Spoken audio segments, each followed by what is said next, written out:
Ken Benson had his life perfectly organized. Every day was planned down to the minute. His business empire ran smoothly under his control, and his home was just as efficient. Surprises had no place in his world. That's why, as he walked past the large windows overlooking his garden, he stopped in shock. His 12-year-old son, Gabriel, was dancing, but he wasn't alone. With him was Christabel, the cook he had barely paid attention to since hiring her 6 months ago. Ken blinked, thinking his eyes were playing tricks on him. But no, there they were, moving together in sync. Gabriel's steps were unsteady, but he was focused. He stumbled a few times, but instead of getting frustrated, he laughed. A real, carefree laugh Ken hadn't heard in years. Since his mother's passing, Gabriel had shut himself off from the world. And yet, here he was, smiling because of Christabel. Ken's eyes narrowed. Christabel didn't move like someone dancing for fun. Her steps were precise and graceful, like she had been trained. She wasn't just playing around with Gabriel, she was teaching him. A cold unease settled in Ken's chest. He didn't like that a mere employee had this kind of influence over his son. The longer he watched, the more irritated he became. With firm steps, Ken strode outside. The sharp sound of his shoes on the stone path made both Gabriel and Christabel look up. Gabriel's smile faded instantly, but Christabel remained calm. She wiped her hands on her apron and straightened up, meeting Ken's gaze without hesitation. "What is going on here?" Ken asked, his voice cool and controlled. Gabriel lowered his head, but Christabel answered without hesitation. "We were practicing Hidalgo." Ken frowned. "Practicing what, exactly?" "Your son wanted to learn how to dance," she said simply. Ken turned to Gabriel. "Since when?" Gabriel hesitated, shuffling his feet. "For a while now," he admitted quietly. A pang of guilt hit Ken. He had never noticed, never even asked. "And why didn't you tell me?" Gabriel shrugged, but before he could answer, Christabel spoke. "Because he had no one to practice with." Ken's gaze hardened. There was something in her tone, firm, unwavering, that irritated him. "This isn't your job," he stated. "No, it isn't," Christabel agreed. "Then why are you doing it?" She crossed her arms, her expression unreadable. "Because he asked me to." Ken turned back to his son. "Is that true?" Gabriel nodded. A heavy silence stretched between them. Ken exhaled slowly, trying to keep his frustration in check. He had no reason to be this upset, but something about the situation felt off, like there was more to it than he could see, and he hated not knowing. He turned to Christabel. "I need to speak with you alone." Gabriel looked between them, clearly uneasy. But Christabel remained calm. "As you wish, Hidalgo." Ken turned and walked back inside without waiting for her to follow. But as he stepped through the doorway, he glanced back. Gabriel leaned toward Christabel, whispering something. She responded just as quietly, and Gabriel smiled, a small, secretive smile. A chill ran down Ken's spine. Something was going on, and he was going to find out what. Later, Ken sat in his office, fingers steepled beneath his chin, staring at his computer screen. He had pulled up Christabel's employee records. Christabel Roy, 29 years old. Hired as a cook 6 months ago. No criminal record. No suspicious history. On paper, she was exactly what she seemed, just a house employee. And yet, Ken couldn't shake the feeling that she was hiding something. His instincts had never failed him before. They had helped him build an empire by sensing when something wasn't what it appeared to be. And right now, his instincts were screaming that Christabel was more than just a cook. He hesitated, then added a new keyword to his search. Christabel Roy ballerina. At first, nothing came up. Then, buried beneath irrelevant results, he found it. A news article from 7 years ago. Ken leaned forward, his pulse quickening as he read the headline. Young ballet prodigy disappears from the stage without explanation. He clicked the link and a photo loaded on the screen. A younger Christabel, dressed in a stunning white ballet costume, stood on a grand stage. Her arms were lifted in perfect form, her expression serene and confident. Nothing like the quiet cook who now worked in his kitchen. The article described a rising star in the ballet world. Christabel had been a gifted dancer, performing in prestigious theaters and on the verge of an international career. And then, suddenly, without any scandal or explanation, she vanished from the spotlight. No interviews. No farewell performance. She had just disappeared. Ken sat back in his chair, exhaling sharply. Why would someone with that level of talent throw it all away? And more importantly, how did she end up here, cooking in his house? The questions piled up in his mind. He wasn't going to get answers from a news article. He needed to hear the truth, from Christabel herself. Ken Benson stormed out of his office, his mind racing. He had just uncovered something unexpected about Christabel, the quiet cook who had been working in his home for 6 months. He found her in the kitchen, wiping down the counters with the same calm focus she always had. When she saw him enter, she barely reacted. "Hidalgo Benson," she greeted, drying her hands. "Do you need something?" Ken didn't waste time. He pulled out his phone, placing it on the counter. The screen displayed an old news article about her. "Care to explain this?" he asked, his voice firm. For the first time since she arrived, Christabel looked truly surprised. It lasted only a second before she regained her composure. She glanced at the article, then back at him. "You've been looking me up," she said, her voice calm but guarded. Ken folded his arms. "I don't like mysteries in my house." Christabel sighed, setting the dish towel down. For a moment, Ken thought she might refuse to answer. But after a long silence, she finally spoke. "I should have expected this," she murmured. "You don't seem like a man who lets things go unanswered." Ken said nothing. He simply waited. She looked down at the article again, running her fingers along the counter's edge. "I was a dancer," she admitted. "A long time ago." "You weren't just a dancer," Ken corrected. "You were a star." A bitter smile touched her lips.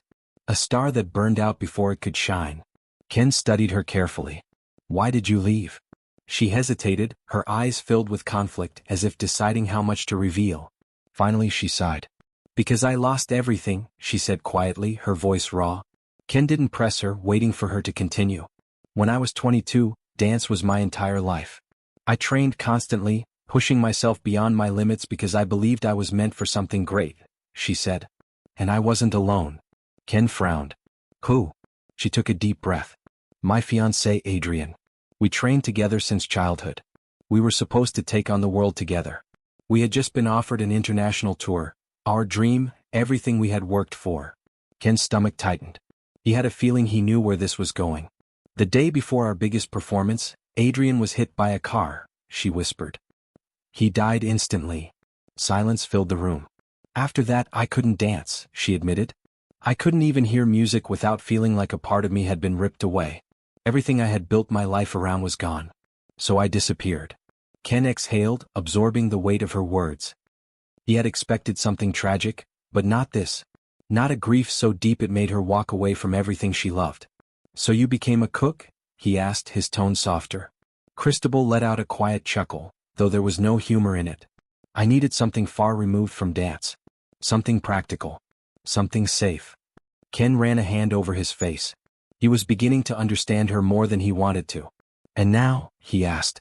Christabel's expression was unreadable as she said, "Now I teach your son." Her words hit harder than he expected. She had abandoned dance, yet she had chosen to share it with Gabriel. "Why?" Ken asked. "Why break your own rule for him?" She hesitated, then answered, "Because he reminds me of myself at his age." Ken stiffened. "How?" Her expression softened. "Because he doesn't smile, Hidalgo Benson." The words hit him like a punch to the chest. He clenched his jaw, unable to deny the truth in them. Since his mother passed away, Gabriel had withdrawn into himself. Ken thought that providing structure and security was enough, but Christabel had seen something he hadn't. "He smiles when he dances," she continued, "and I think he just needed someone to listen." Ken swallowed hard, turning away slightly. He had spent years making sure his son had everything he needed, except, perhaps, the one thing that mattered most. After a long pause, he exhaled. "And what are you planning to do?" Christabel tilted her head. "You mean, will I force him to dance like it's some kind of solution to everything?" She shook her head. "No. I just want him to feel something again. The rest is up to him." Ken sat with that for a long time. He had always prided himself on control, on knowing everything that happened in his home. Yet somehow he had been blind to the most important thing, his own son's happiness. Finally he spoke. "I don't like people interfering in my family." Christabel didn't flinch. "And I don't like seeing children who have forgotten how to be children." A thick silence stretched between them. Ken had no response because deep down he knew she was right. That evening in the grand dining room, Gabriel stood before his father, his small fists clenched as he gathered his courage. The chandeliers above cast a warm glow, but the air was thick with tension. Ken Benson sat at the head of the table, his expression unreadable. Gabriel shifted nervously, then took a deep breath. "I want to compete in a dance tournament," he said. The silence that followed was suffocating. Ken slowly set his silverware down, locking eyes with his son. A dance tournament? He repeated. Gabriel nodded, standing his ground. Yes. I want to compete. Ken leaned back in his chair. And when did you decide this? Gabriel hesitated for just a second. A while ago. I've been training with Christabel. She thinks I'm ready. At the mention of Christabel's name, something flickered in Ken's expression. Does she? He asked, his tone unreadable. But this time, Gabriel didn't waver. Ken sat across from his son, watching him carefully. Gabriel's expression was serious, more determined than Ken had ever seen before. There was a fire in his eyes, something different, something beyond mere excitement. But Ken couldn't shake the concerns twisting in his chest. You do understand this isn't just a game, right? Ken said, his voice firm. Competitions aren't about fun. They're about discipline, pressure, and expectations. Gabriel straightened his back, his gaze unwavering. I know. And I'm ready for that. Ken studied him for a long moment before finally exhaling. Fine. But if you're going to do this, you do it properly. No half measures. You commit to it fully. A grin spread across Gabriel's face, wide and genuine. For a brief second, it stunned Ken, catching him off guard. Thank you, Dad.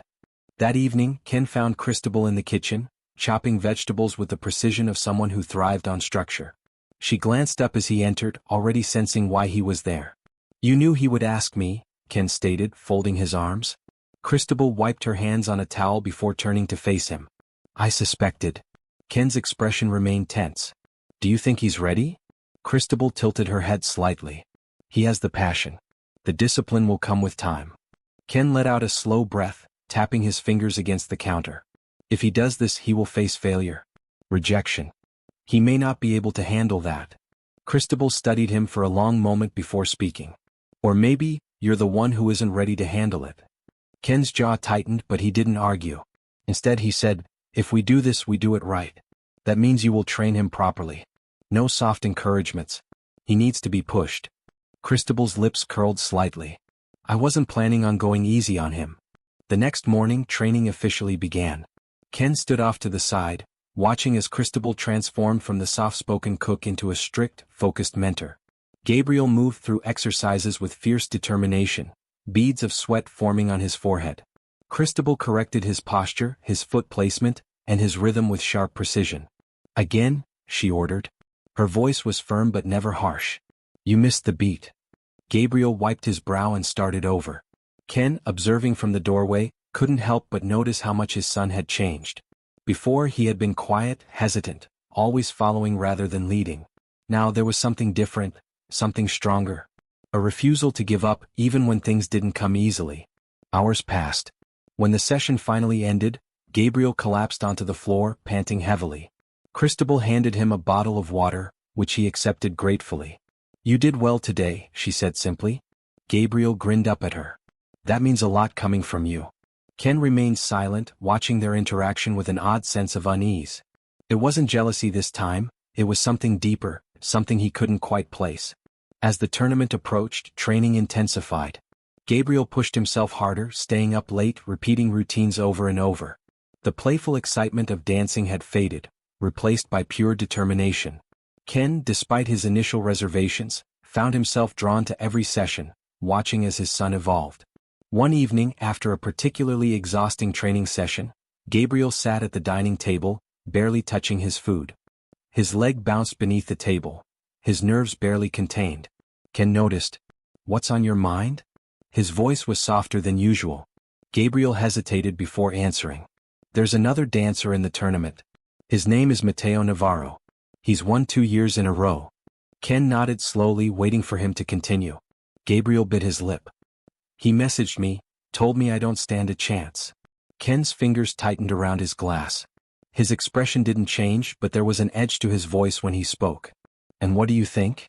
Gabriel hesitated, then admitted, I don't know. Ken leaned forward slightly. Listen to me, Gabriel. People only try to break you down when they see you as a threat. If Mateo is going out of his way to talk to you, it means he's already worried. Gabriel's eyes widened slightly. His posture shifted, a flicker of confidence returning. You think so? Ken nodded. I know so.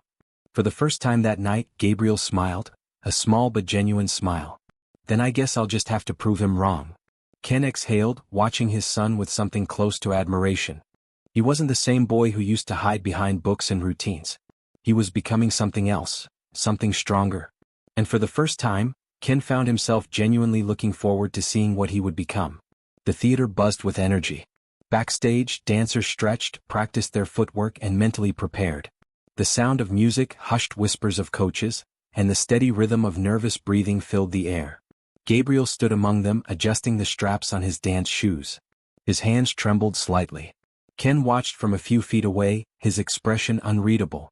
He had always been a man who thrived on control, but today nothing was in his hands. His son was stepping onto that stage alone, and there was nothing he could do to influence the outcome. Christabel stood beside Gabriel, placing a steady hand on his shoulder. "Breathe," she said simply. Gabriel exhaled slowly, nodding. "You've done the work. The only thing left to do is dance." Ken studied them from a distance. There was an ease between them, an understanding that made him feel like an outsider. Christabel had given Gabriel something he hadn't been able to, a sense of confidence, rooted in passion rather than expectation. He clenched his jaw and forced himself to push the thought away. Now wasn't the time for reflection. The announcer's voice echoed through the speakers. "Next, we welcome Gabriel Benson to the stage." Gabriel swallowed hard. He turned toward Ken, searching for something. Reassurance, approval, maybe even permission. Ken gave a single nod. "Go," he said firmly. Gabriel stepped onto the stage. The lights were blinding. The silence of the audience pressed against him like a weight. For a moment, doubt crept in. What if he failed? What if he forgot the steps? What if Matteo had been right? Then he saw them. In the first row, his father sat watching with an intensity Gabriel had never seen before. But there was no judgment in his expression. No expectation of perfection. Just something steady. Something real. Gabriel took a deep breath. And then he danced. As the music started, Gabriel took a deep breath and let himself go. He didn't think, he just moved. His first step was sharp, the second even smoother. The rhythm guided him, and for the first time the pressure melted away. He wasn't dancing to win. He was dancing because it was who he was. Then came the hardest part, the spin and leap he had struggled with for weeks. He braced himself, pushed off the floor, and for a split second, everything slowed down. Then he landed. Light, steady, and perfect. The music stopped. A brief silence followed before the entire theater erupted in applause. Gabriel stood there, breathing heavily, scanning the crowd. His father Ken was on his feet clapping. Christabel too, her eyes shining with pride. He had done it. Moments later, the results were announced. And the winner of this year's competition is Matteo Beltran. The audience cheered as Matteo stepped forward, his usual confident smirk in place. Gabriel swallowed, keeping his face neutral. He had lost. But before disappointment could fully sink in, the announcer continued, "We would also like to present a special award for artistic expression, one that recognizes not just technical skill but passion, connection, and heart. This award goes to Gabriel Benson." The crowd erupted again. Gabriel's eyes widened in surprise. He stepped forward as the medal was placed around his neck. It wasn't first place, but when he turned toward the audience, his father's proud expression said more than words ever could. Later, as Gabriel changed in the dressing room, Matteo approached him, spinning his trophy in his hands. "Not bad," Matteo said with a smirk. "You might be decent next year." Gabriel met his gaze, a small smile forming. "Next year I'm winning?" Matteo chuckled. "We'll see about that." Outside the theater, Ken and Christabel were waiting. When Gabriel finally walked out, Ken placed a firm hand on his shoulder. "How do you feel?" he asked. Gabriel thought for a moment, then answered honestly. "Proud." Ken nodded. "Good." As they walked toward the car, Gabriel glanced down at the medal in his hands. This wasn't about winning or losing. It was about proving to himself that he belonged, that he was capable. And next time he'd be even better. Ken watched his son and saw something different in him, something stronger. For years he had obsessed over control and perfection, but today he realized what truly mattered. Not the outcome but the journey. Gabriel looked up at him. "Can I keep training?" Ken smiled, a real, genuine smile. "Of course. We're just getting started." He never expected that one moment could change everything. But now, nothing would ever be the same again.